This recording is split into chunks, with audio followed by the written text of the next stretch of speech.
Təbii ki, çox böyük bir uğurdur. Dəqiq əslində 6-cı yerdə hal-hazırda dünənki oyunlardan sonra. Amma yenə də bu da çox böyük qələbədir. Çünki belə baxanda orada klubların çoxusu 1 milyarddan yuxarı dəyərə sahib klublardır. Qarabağın özü 24 milyon dəyəri var.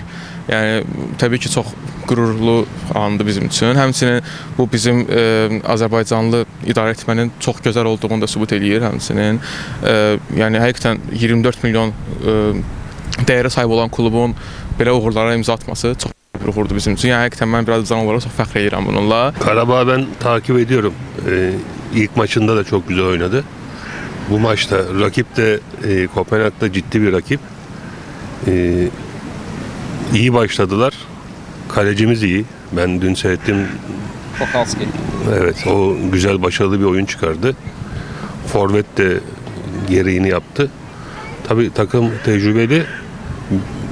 Bütçeye göre çok iyi oyun çıkarıyorlar. Bundan sonraki maç Atletico Bilbao oyunu. orada ya. Evet. Orada. O da kuvvetli bir takım İspanyolların. En azından bir beraberlikle dönmelerini bekliyorum. Bu moralle de olacağını tahmin ediyorum. İnşallah daha diğer oyunculardan da seçilenler çıkar. Biz de gururla seyrederiz. Şimdi növbəti oyunda Atletico Bilbao ilə oynayacaq səhv eləmirəmsə. Yəqin ki nəsə bir şey eləyərlər. Çünki mən əvvəlki Qarabağdan indiki Qarabağın arasında çox böyük fərq var.